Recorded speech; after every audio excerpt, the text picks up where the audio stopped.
The scorching hot Seacoast Mavericks host the Brockton Rox on Sunday. Brockton bringing the top record in the FCBL East. Seacoast Mavericks, one of your hottest teams, winning 9 of their last 11. We have the video highlights to tell the tale. Could the Mavericks go out and put an exclamation point on the weekend? Maverick Spotlight rolls on.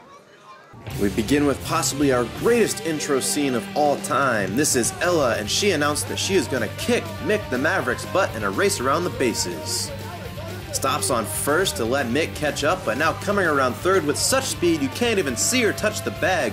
Slow-mo replay would confirm that she did in fact get a toe on it. Now stamping all over home plate to emphasize her victory, she puts the style on those sunglasses and sticks the tongue out at poor old Mick to rub it in. That highlight's going to be tough to beat. Here we go. Perhaps a familiar face to fans from last year, the Sheriff's John Salcedo back in town, but wearing a Rox jersey. He started with a solo home run in his first at-bat, flares one into right to go 2 for 2, and loads the bases in the top of the 5th. Mavericks trailing 2-0 already, and senior Jordan Quinn trying to keep this one close. A quick mound conference with Fortunacio. Quinn bears down. He sends Drew Lugaber to the pine swinging for out number 2. Then he gets Jacob Murata to fly out to shallow left. The Seacoast squeaks by unscathed. Now to the other side, take a look at John Pusateri. Already shut out the Mavericks for 6 innings and a win back on June 11th. He's at it again. Ryan Gendron goes down swinging. To the top of the 6th. Here's a funny joke. Bryce Myers, he thinks he's going to take second base. Fortunacio says, doesn't get much better than that. A perfect throw down to second. Very strong arm from behind the plate. And we go right back to Fortunacio, this time battling at the plate in his at-bat. And one what could argue was the tipping point in this ballgame. It's a 10-pitch at-bat, both players giving everything they've got, neither backing down. Yet finally, with the count full, Pusateri leaves one out there. Fortunacio, he gets a good piece, but it comes just short of the deepest corner of the ballpark in center. The Mavericks come up empty-handed. To the 7th, the Rox still up 2-0. It's Salcedo doing his best. Benedict Arnold dribbles one down the line. A great effort by Hanley with the bare hand, but the throw just off target, and the Rox have him loaded again, this time with no outs. The Mavericks respond by pulling in junior Josh Jakes. Jakes, with a lot of confidence, facing a bases-loaded situation, he disposes of Murata on 3 consecutive pitches. 1 out. Could the Mavericks survive another scare? It's Myers, and he's got other plans in mind.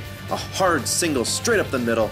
That brings in De La Cruz and Salcedo to put the Rox firmly in the driver's seat. And they were not done there. Next batter, Tom Marcinski. He lifts one to deep left center. That takes O'Leary all the way back to the track. Lugbauer tags with ease to make it 5-0 Brockton. Mavericks falling behind. We go to the bottom of the 8th now. Mavericks still being shut out, but not for a moment longer. Ryan Gendron, he stays back on it, lifts it down the line, it's gone. Helped, of course, by the friendly right field fence, but Gendron will take it nonetheless. That's his 4th of the season, gives the Mavericks something to cheer about. And the Mavericks possibly trying to scrape something together here with 1st and 3rd, 1 out. Dalton Davis puts it in play to score Alex Merritt from 3rd. That cuts it to 8-2. But that was all the home team would muster as an easy double play brings this game to a close in the bottom of the 9th. Rox take it by a final score of 8-2. Rox are going to improve to 19-8 while the Mavericks drop to 14-13. That widens Brockton's lead in the East to 5 games. Quality starting pitching can quell even the hottest offensive teams. That's exactly what happened on Sunday. Pusateri picks up his 3rd win of the summer, lowering his already stellar ERA to 1.96 to go with a sub-1 whip. Salcedo also rises to the occasion against his former team. We grabbed a quick word with the former Maverick after the game. Have you missed the old Leary Field faithful? Absolutely, absolutely. Miss the fans, miss the atmosphere, miss it all. And how is it playing down there in a Rox uniform? It's something different. I like it though. I really enjoy it.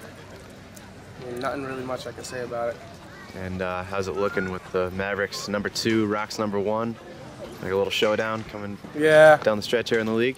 We'll see about it. They're pretty good. I mean, they're rolling now, but we'll see how they do down the road. All right, thanks, John. Salcedo admitted himself that the Mavericks are playing well right now, and here are the stats to prove it. In the last 2 weeks, June 22nd to July 6th, the Mavericks have gone 9-3, scoring 7.3 runs per game for a plus 24 run differential. But here's the real impressive stat: 19 home runs in 6 different ballparks. These home runs are not all being hit at Leary Field. 19 home runs powering along this Mavericks offense, yet they are still getting it done in the close ball games with a 6-1 record, games decided by 3 runs or less. And the Mavericks trail only the Wachusett Dirt Dogs in total home runs on the season. They'll have a chance to make some up on the Dirt Dogs on Tuesday. That's tomorrow. Wachusett leading the season series 3-0, 6:35, the first pitch scheduled as usual at Leary Field. Well, that's going to do it for tonight's show, folks. Tough loss at home here for the Mavericks, but they march on. Maverick Spotlight coming right back at you on Tuesday with the host of Wachusett Dirt Dogs. Craig Riotto signing off from another episode of Mavericks